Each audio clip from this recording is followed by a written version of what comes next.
Hello friends, I am Aditya and you are watching German class. आज की video में हम देखेंगे क्लास 10 सीबीएसई का German previous year question paper. आप सभी के एग्जाम्स आ रहे हैं जर्मन के, तो मैंने सोचा क्यों ना उसकी तैयारी की जाए। एक प्रीवियस ईयर का क्वेश्चन पेपर है मेरे पास सीबीएसई का, जो मैं आपके सामने अभी शेयर करूंगा और देखेंगे किस तरह के क्वेश्चन पूछे गए हैं प्रीवियस ईयर में। तो इससे आपको शायद तैयारी करने में थोड़ा हेल्प मिलेगी और आप भी इस तैयारी को ध्यान में रख के आगे अपने स्कोर को इम्प्रूव कर सकते हैं और अपनी प्रिपरेशन को और ज़्यादा इम्प्रूव कर सकते हैं। तो देखते हैं हम किस तरह के क्वेश्चन पूछे जाते हैं, कितने सेक्शंस होते हैं और क्या पैटर्न होता है सीबीएसई का क्लास 10 जर्मन एग्जाम का। तो चलिए शुरू करते हैं आज का वीडियो।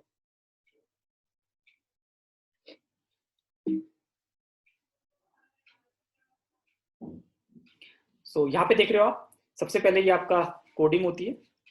इस तरह से आप देख रहे हैं कोडिंग आपकी इस तरह से बनेगी जो एग्जाम है आपका।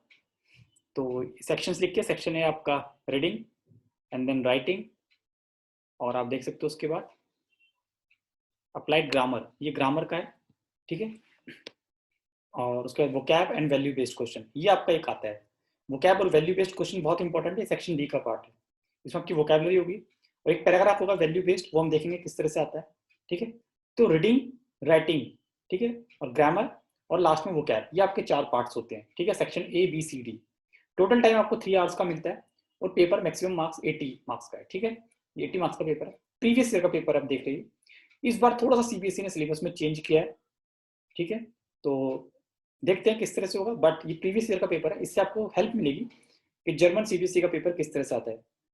बट मुझे उम्मीद है अगर आप इस तरह का पेपर को अटेम्प्ट करते हो, इस तरह के पेपर को अच्छे से तैयार कर लेते हो, प्रैक्टिस कर लेते हो इसकी, तो आपको इस साल के जर्मन पेपर में कोई प्रॉब्लम नहीं आएगी, क्योंकि सिलेबस ऑलरेडी कम हो चुका है जैसा आपको पता है। तो यहाँ पे थोड़ा सा एडवांस हम पढ़ेंगे, थोड़ा एक्स्ट्रा सिलेबस हम पढ़ेंगे, but it's not a problem. ये आपके लिए बेनिफिशियल होगा।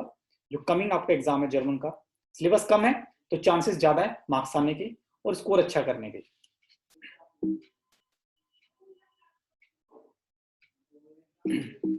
तो आप देखेंगे नेक्स्ट, हम इसके बाद हम देखेंगे नेक्स्ट स्लाइड में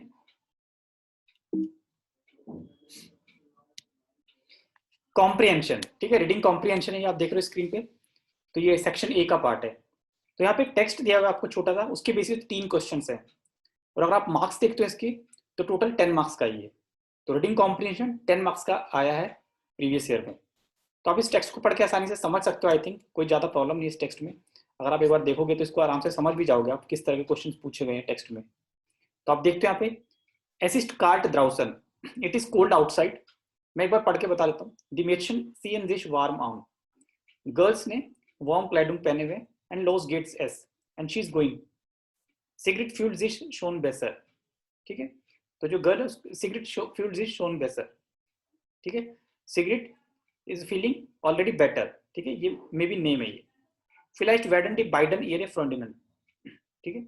perhaps the both will become friends, vielleicht werden die beiden ihre Freundinnen, sie finden beide sehr nett, they find both very nice, while sie sich so lieb sie kümmern, because they take care very good, they take care in a very lovely manner, in a very lovable manner, so they like each other, they treat them very good।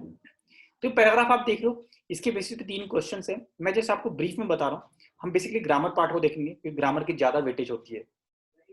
तो आपका एक reading comprehension इस तरह से आएगा। उसके बाद जो आपका नेक्स्ट है, ये सेकंड क्वेश्चन है, ये भी आपका एक पैराग्राफ है। तो यहाँ पे इसके बेसिस पे क्वेश्चन आप देख रहे हो 5 क्वेश्चन है टोटल, और इसके मार्क्स अगर आप देखो तो 10 मार्क्स है। तो मतलब 2 पैराग्राफ हो गए आपके और टोटल 20 मार्क्स हो गए। ऐसा आता था प्रीवियस ईयर में। तो 2 पैराग्राफ्स 20 मार्क्स। तो ये भी पैराग्राफ आप देख रहे हो, एक बार पढ़ के समझ आ जाएगा। हम एक फर्स्ट 2 लाइंस पढ़ते हैं। मानशे लॉयटे श्राइबन गैरन ब्रीफ, some people write very gladly letters ब्रीफ, ठीक है। ब्रीफ मींस आप देख रहे हो लेटर, ओके। जी श्राइबन आन फेरवांट, they write to their relatives, बेकांट known people, friend friends, andere schreiben nicht gern, other people don't write so gladly, so happily, sie haben keine Lust oder keine Zeit zum Schreiben, they have no desire and no time for writing। अब इसके basis पर हम देखते हैं first question, on when schreibt man Briefe, to whom one writes the letter। तो इसका answer हम देख सकते हैं सेकंड लाइन में, man schreibt आन फेरवांटे बेकांटे und Freunde। तो जब भी आप कॉम्प्रिहेंशन में क्वेश्चंस का आंसर करते हो तो थोड़ा सा लैंग्वेज को मॉडिफाई करना, बिल्कुल कट कॉपी मत करना, उसमें थोड़ा सा मिस्टेक हो जाएगा, क्योंकि यहाँ पे क्वेश्चन में देख रहे हो मान one, to whom one writes the letter. Normally letter किसको लिखते हैं हम, और टेक्स्ट की अगर हम लैंग्वेज देखें तो जी, ठीक है, यहाँ पे पीपल प्लूरल पार्ट है, तो आपको मान लिखना है यहाँ पे लॉयटी की जगह, और उसी के अकॉर्डिंग वर्ब को कॉन्जुगेट करना है, मान श्राइब्ड, और बाकी आप आगे सेम लिख सकते हो, टू फेरवांटे बेकांटे und Freunde। ठीक है, हम अपने रिलेटिव्स को लिखते हैं, अपने नोन बेकांटे मतलब नॉन पीपल्स, नॉन पर्सन्स को लिखते हैं, एक्वेंटिस जिसको बोलते हैं, और अपने फ्रेंड्स को लिखते हैं। तो बिल्कुल फर्स्ट क्वेश्चन का आंसर आपको मिल जाएगा इनिशियली फर्स्ट 2 लाइंस में। और ऐसा ही होता है रीडिंग कॉम्प्रिहेंशन में, जो क्वेश्चन है वो ऑर्डर में होते हैं, फर्स्ट क्वेश्चन का आंसर आपको स्टार्टिंग में मिलेगा और लास्ट का आपको आंसर लास्ट पैराग्राफ के लास्ट लाइंस में ही मिलेगा। तो इस तरह से ऑर्डर को आपको भी ध्यान रखना है, जैसे जैसे आप आगे पढ़ोगे आपके क्वेश्चंस के आंसर भी सॉल्व होते रहेंगे। अब हम देखते हैं next, this is section B.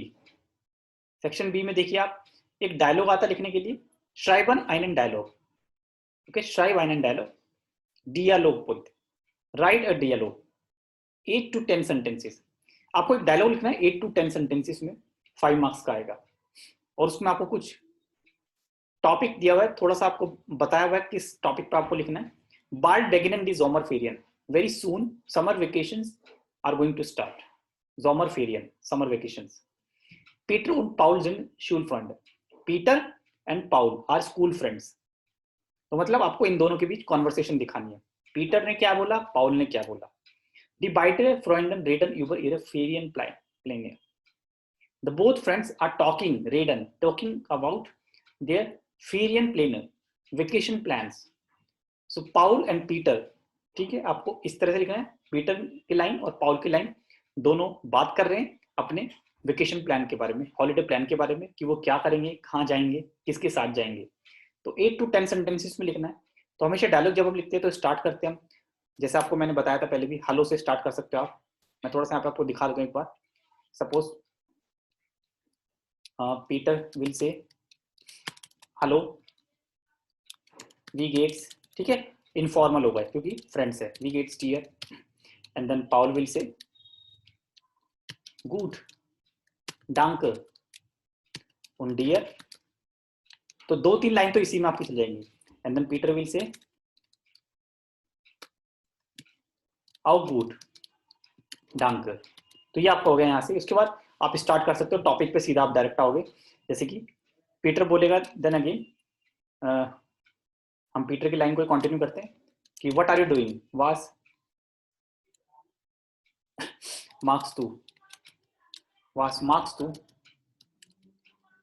इन डेल्फेरियन। ठीक है, बिल्कुल सिंपल लिखना है, what are you doing in the vacations, okay. Then Paul will reply simple to the point, ich fahre nach Goa mit meiner Familie।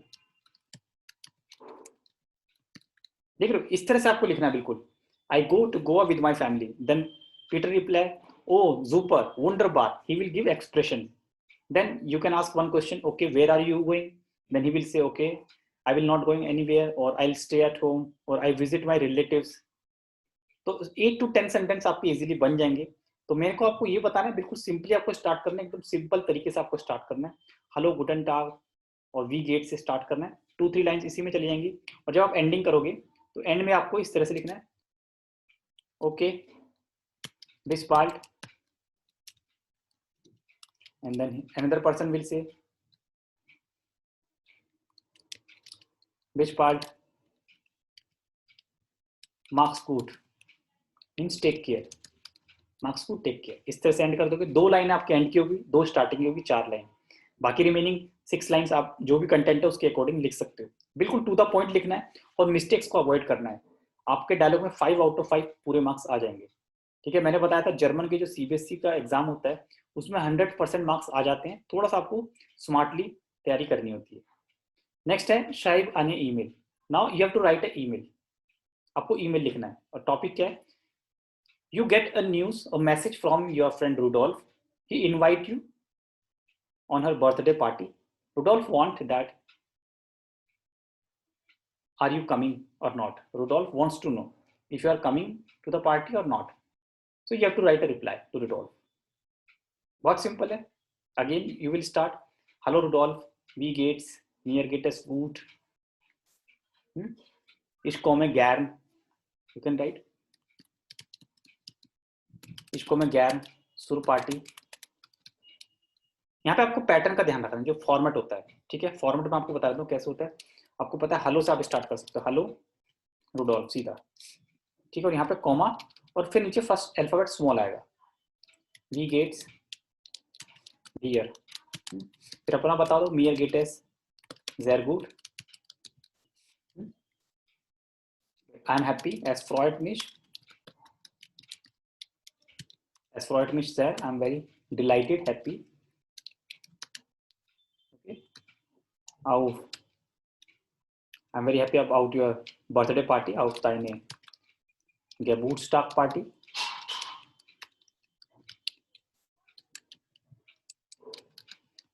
Und ich komme gern zur Party, to the party. तो इस तरह से आप start करोगे. ठीक है, starting और ending को बहुत ध्यान रखना है. ठीक है, और एंड में आप क्या लिखते हैं, दाइन फ्रेंड. अगर आप बॉय है तो, और आप गर्ल है तो दाइने फ्रेंड. मेल और फीमेल का ध्यान रखो, नीचे अपना नाम. सो दिस इज द फॉर्मेट. ये आपका फॉर्मेट है ईमेल का. तो ये 10 मार्क्स का है. तो 10 मार्क्स का है तो आपको एटलीस्ट 50 to 60 वर्ड्स में आंसर लिखना आपका. ठीक है, 60 वर्ड्स मिनिमम लिखना और इस फॉर्मेट को फॉलो करना. बिल्कुल इनफॉर्मल है क्योंकि आप फ्रेंड को लिख रहे हो. और फिर देखो आपको अच्छे से मार्क्स मिलेंगे इसमें भी. तो बहुत स्कोरिंग होता है. ठीक है, राइटिंग सेक्शन आपका, तो इसकी वेटेज कितनी, 15 मार्क्स की. अब नेक्स्ट देखते हैं.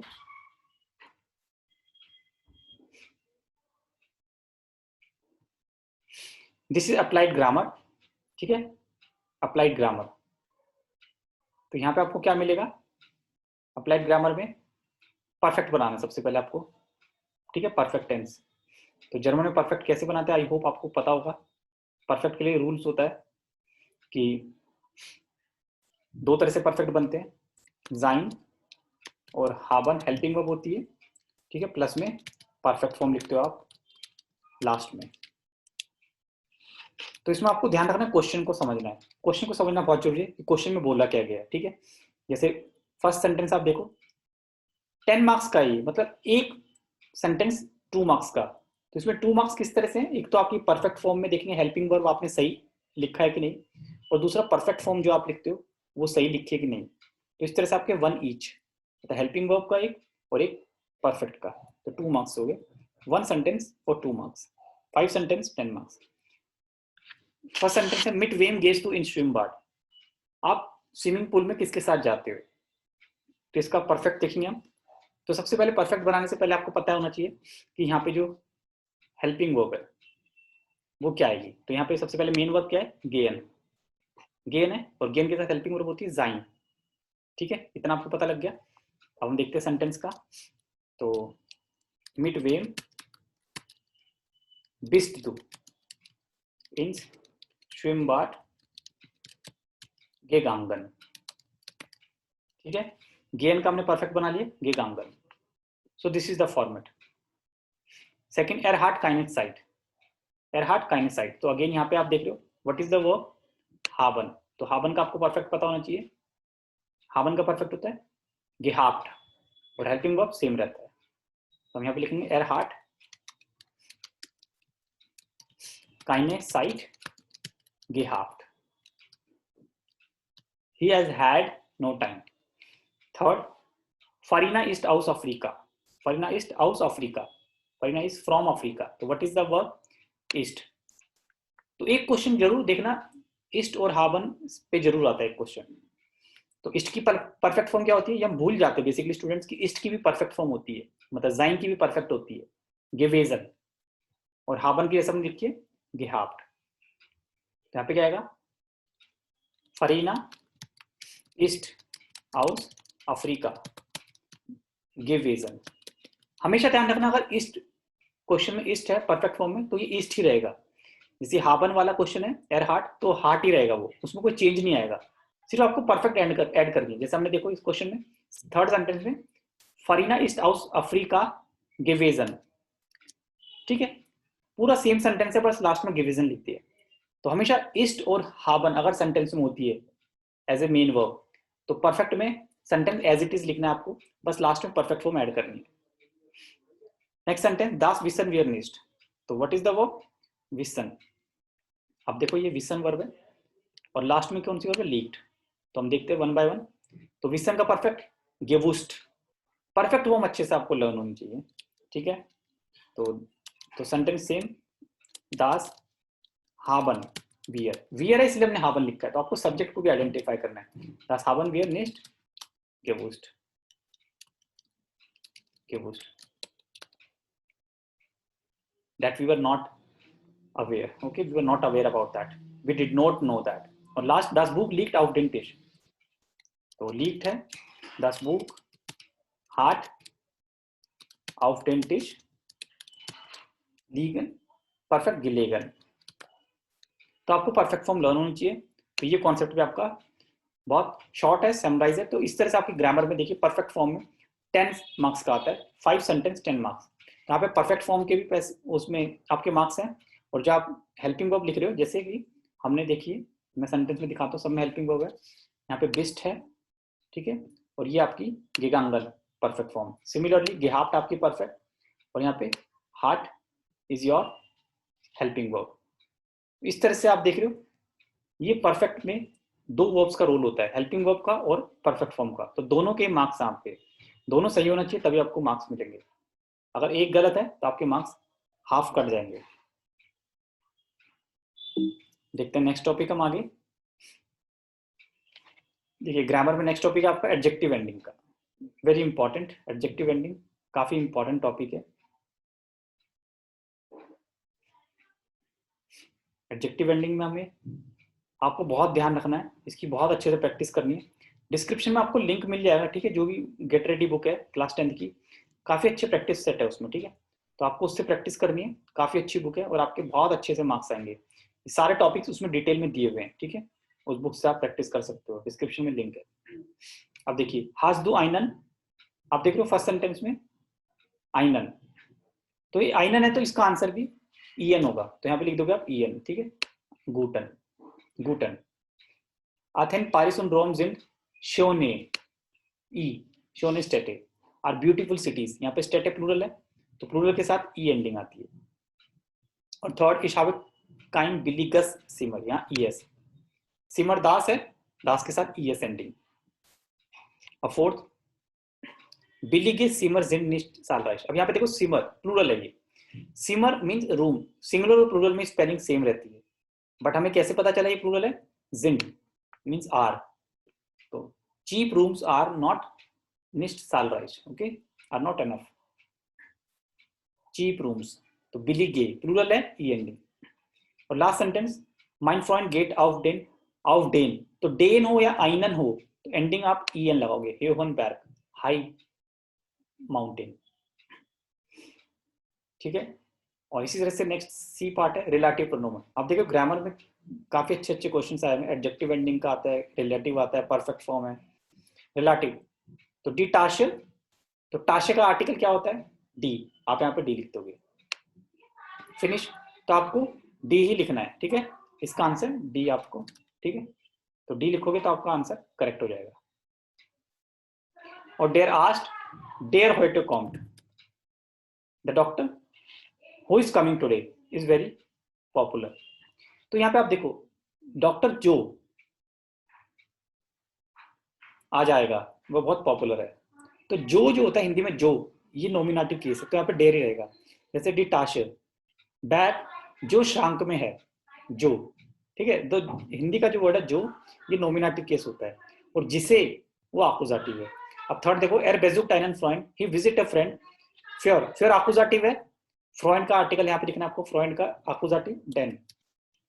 फॉर हुम एर ein Geschenk gekauft hat, he visit a friend, जिसके लिए उसने गेशेंक खरीदा था, फिर डेन।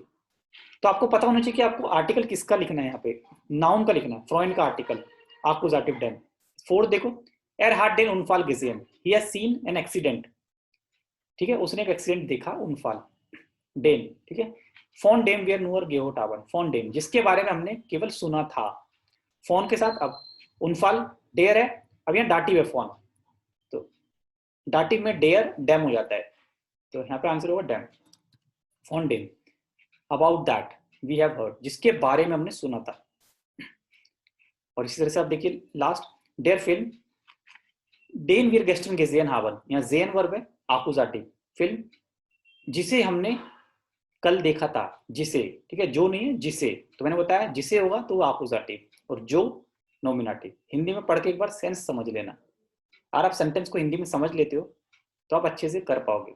फिल्म, ठीक है, जिसे हमने कल देखा था, वार ज़ैर इंतजान, कैसी थी, बहुत इंटरेस्टिंग थी, तो यहाँ पे भी डेन। तो ये इसके आंसर्स है। तो इस तरह से आपको रिलेटिव सेंटेंस को भी अटेम्प्ट करना है, बहुत स्कोरिंग होता है, तो ये भी आपको मिल जाएंगे इसके practice questions get ready book में। और अब देखिए प्रेपोजिशंस यहाँ पे आपको लिखनी है, तो प्रेपोजिशंस आप कैसे लिखेंगे, यहाँ पे फिक्स प्रेपोजिशन है, ये क्वेश्चन है फिक्स प्रेपोजिशन का। अब हम देखते हैं फिक्स प्रेपोजिशन कैसे लिखते हैं। देखिए फर्स्ट है जी फेरमिटेड दात सिमर, फेरमिटन मीन्स टू हायर, ठीक है, उसने हायर किया रूम ऑन आइन स्टूडेंट, एक स्टूडेंट के लिए, स्टूडेंट को। तो यहाँ पे आपको प्रेपोजिशन क्या है, फेरमिटन के साथ जो आएगा आन, ये आपको याद रखनी है, फिक्स प्रेपोजिशन है, कोई और नहीं आएगा, कोई गेस नहीं होगा। नेक्स्ट है जी आंटवोटेड, आंटवोटेड के साथ फिक्स प्रेपोजिशन होती है आउट, आपको कोई मैटर ही नहीं करता, सिर्फ वर्ब देखनी है, और उसके साथ अगर आपको प्रेपोजिशन याद है तो आंसर सही होगा, नहीं है तो आप कोई गेस नहीं कर सकते। फिक्स होती है, इस डांके इन फ्योर, I thank you for, U umlaut, और वी आर वाटन आउट, एर कॉम्ड ऑन, he is coming from the home, एर कॉम्ड फोन सु हाउस, ऐसे बोलते हैं, he is coming from the home, फोन सु हाउस, यहाँ पे दो प्रेपोजिशन एक साथ लगती है, फोन और सु, तो सेंटेंस ऐसे ही बनता है। तो आप देख रहे हो ये प्रेपोजिशन का टॉपिक है, इसमें फिक्स प्रेपोजिशन है, सारी वर्ब के साथ प्रेपोजिशन फिक्स है, कोई और दूसरी आप नहीं लिख सकते, यही आपको लिखनी होगी। तो ये भी टॉपिक आपको लर्न करना हो, कौन सी वर्ब के साथ कौन सी प्रेपोजिशन आती है।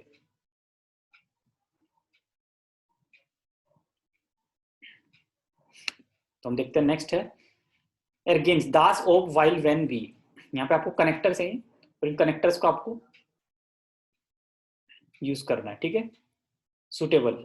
तो फर्स्ट सेंटेंस वियर गिंगन इमर इन थिएटर आल्स वियर साइट हाटन, अब आल्स और वेन दोनों का मतलब वेन ही होता है, we used to go in the theatre always as we had time, और वेन वी हैड टाइम, तब पे वेन नहीं आएगा, पास्ट की बात हो रही है, ठीक है, और पास्ट में ध्यान रखना आल्स आता है, बट एक चीज यहाँ पे ध्यान रखना है, इमर ऑलवेज, जब पास्ट में कोई भी इवेंट रिपीट होता है, मतलब हमेशा हम थिएटर जाते थे जब भी हमारे पास टाइम होता था, तो मतलब रिपीटेड टाइम्स, एक बार नहीं एक से ज्यादा बार गए होंगे थिएटर में, तो यहाँ पे वेन आएगा।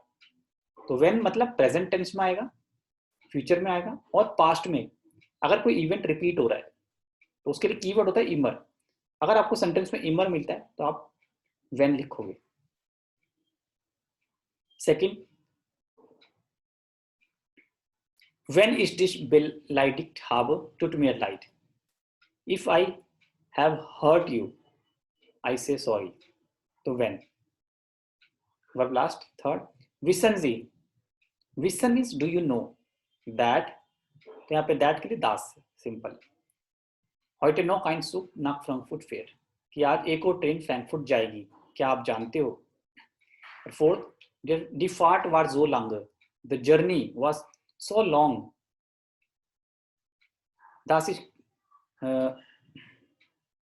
wie ich gedacht hatte as I had thought, journey उतनी लॉन्ग थी जैसा कि मैंने सोचा था, तो यहाँ पे जो देख रहे हो, जो लांग, जो और वी का पेयर बनता है, जो और वी का पेयर बनता है, ये आपको याद रखना है, ठीक है, हमेशा जो और वी साथ साथ आते हैं, यहाँ पे जो है ऑलरेडी आपको वी लिखना है, ठीक है, जो और वी का पेयर होता है, कि जर्नी उतनी ही लंबी थी जैसा कि मैंने सोचा था। और लास्ट, एर काउफ्ट ब्लूमन, उसने फ्लावर खरीदे, while seine Lehrerin Geburtstag because his teacher has birthday, तो वाइल के साथ वर्ब लास्ट आता है और वर्ब लास्ट लिखा हुआ है। तो इसमें क्या करना है आपको, जो सेंटेंस पहले आ रहा है समझ, उसको पहले अटेम्प्ट कर लो, और जो नहीं आ रहा उसको बाद में करना लास्ट में, तो आपको उसका आंसर भी मिल जाएगा। जरूरी नहीं आप ऑर्डर में ही करो, नहीं आ रहा है आगे बढ़ो, तो जो सेंटेंस आपको पहले आ रहा है उसको आप आंसर लिख दो। नेक्स्ट है पासिव, पैसिव सेंटेंस बनाने, एक्टिव है पैसिव बनाने। तो मैं आपको बता देता हूँ पैसिव का रूल क्या होता है अगर आपको नहीं पता। पैसिव का रूल, ये सारे वीडियोस मैंने बनाए हुए हैं, आप देख सकते हो। अगर आपको मेरी वीडियोस देखनी है, वीडियोस आपको मिल जाएंगी, प्लेलिस्ट में जाना आप, क्लास 10th की वीडियोस हैं। और नहीं तो आप बस मेरे चैनल पे जाके वीडियो को टाइप कर देना पैसिव सेंटेंस इन जर्मन, तो पैसिव आ जाएगा। Perfect tense in German, perfect आ जाएगा, ठीक है। While Das connector in German, connectors आ जाएगा। रिलेटिव सेंटेंस इन जर्मन, तो रिलेटिव सेंटेंस पे वीडियो जो भी बनी हुई है वो सब आपके पास आ जाएगी। आप इस तरह से भी सर्च कर सकते हो। और कुछ मैंने टेस्ट सीरीज भी बनाई हुई है, तो आप टेस्ट सीरीज टाइप करोगे, ठीक है, चैनल पे सर्च में मेरे, तो आपको टेस्ट सीरीज भी मिल जाएंगी। अब पैसिव का रूल क्या होता है? पैसिव दो तरह से होते हैं, प्रेजेंट और परफेक्ट। बट आपका क्या है? प्रेजेंट। प्रेजेंट टेंस में आपको पैसिव आएगा। तो पैसिव का रूल है वेडन, ठीक है, प्लस परफेक्ट। मतलब वेडन सेकंड प्लेस पे लिखना है आपको और परफेक्ट लास्ट में। तो हर एक वर्ब का आपको परफेक्ट पता होना चाहिए। जैसे फर्स्ट सेंटेंस है वी आर फ्रागन डेन मान, वी आस्क द मैन, तो यहाँ पे हम हेल्पिंग वर्ब क्या लेंगे? वेडन। सो वी आर। अब यहाँ पे ध्यान रखना है कि सब्जेक्ट हम लिखते हैं, subject is removed and object become subject, ठीक है। जैसा कि आपको पता है इंग्लिश में भी ऑब्जेक्ट बिकम्स सब्जेक्ट, ठीक है, ये रूल होता है पैसिव में। तो सब्जेक्ट क्या है? डेनमार्क। हम यहाँ पे आंसर लिखेंगे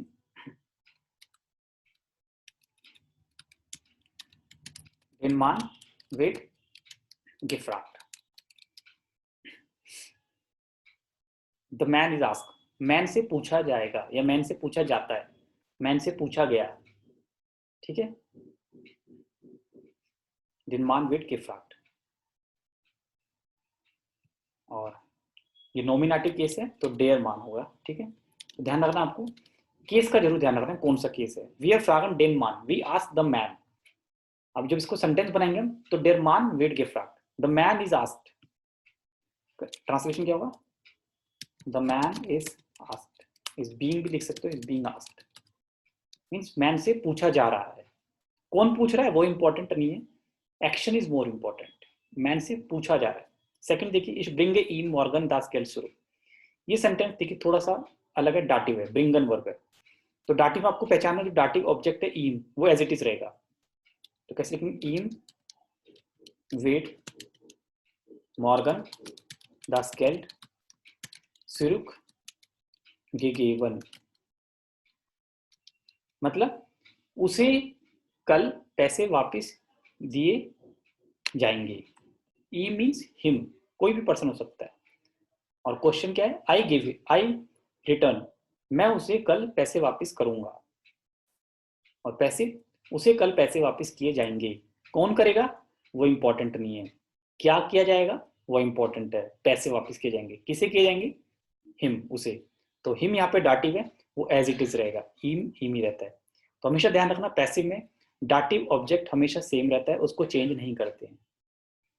जैसे नेक्स्ट है वी आर हेल्फन ईम, तो आपके एग्जाम में हमेशा डाटिव सेंटेंस 2 या 3 जरूर आएंगे पैसिव में। वी आर हेल्फन ईम, अगेन यहाँ पे डाटिव है ईम, ईम वेट एस गे होल्फन। पहले मैं सेंटेंस का मतलब बता देता हूँ। वी आर हेल्फन ईम, वी हेल्प हिम, हम उसकी मदद करेंगे या हमने उसकी मदद करी। उसका आंसर उसकी मदद की गई, किसने करी वो इंपॉर्टेंट नहीं है, क्या किया गया? हेल्प, मदद। तो ईम वेड एस गेहोल्फन, तो वेड एस, एस के साथ वेड आता है, यहाँ पे डाटिव ऑब्जेक्ट है ईम, ठीक है। तो एस हमने एज ए सब्जेक्ट लिया है, एस के साथ वेड। इसको आप ऐसे भी लिख सकते हो, एस वेड, रिवर्स कर सकते हो, एस वेड ईम। डाटिव सेम रहेगा, ठीक है, ध्यान रखना डाटिव में कोई चेंज नहीं आएगा। एस वेड ईम गेहोल्फन, ही हैज बीन हेल्प्ड और ही इज बीइंग हेल्प्ड, उसकी मदद की गई या की जा रही है। तो इस तरह से आपको पैसिव के आंसर देना है, बाकी आप कर सकते हो, काफी सिंपल है, कोई प्रॉब्लम नहीं है। तो ये आपका ग्रामर है, 5 मार्क्स का है, ठीक है, 1 मार्क। नेक्स्ट है अगेन ऑन फोन मिट सू ईम, प्रेपोजिशन है आपको अरेंज करनी है। ये भी फिक्स प्रेपोजिशन है, देख रहे हो आप, डेंक्स के साथ क्या आता है, आन, आपको ध्यान रखना है, ठीक है, डेंक के साथ आन, यहाँ पे आन आ जाएगा, ठीक है, डेंक। फोन वेम, ठीक है, फोन सेकंड में। क्लाउडिया वार शोन मिट फेयरसेन क्लासन स्पेशल, मिट फेयरसेन मतलब क्लाउडिया 14 ईयर्स की एज में क्लास स्पीकर थी, क्लास में अपनी speaker at the age of 14, मिट हम एज के साथ यूज करते हैं। और एरिस्टिएट्स सुहाउजे, he is now at home, वो अभी घर पर है। और डेयर सु कॉम्ट टाइम के लिए आपको पता है हमेशा आता है, तो बहुत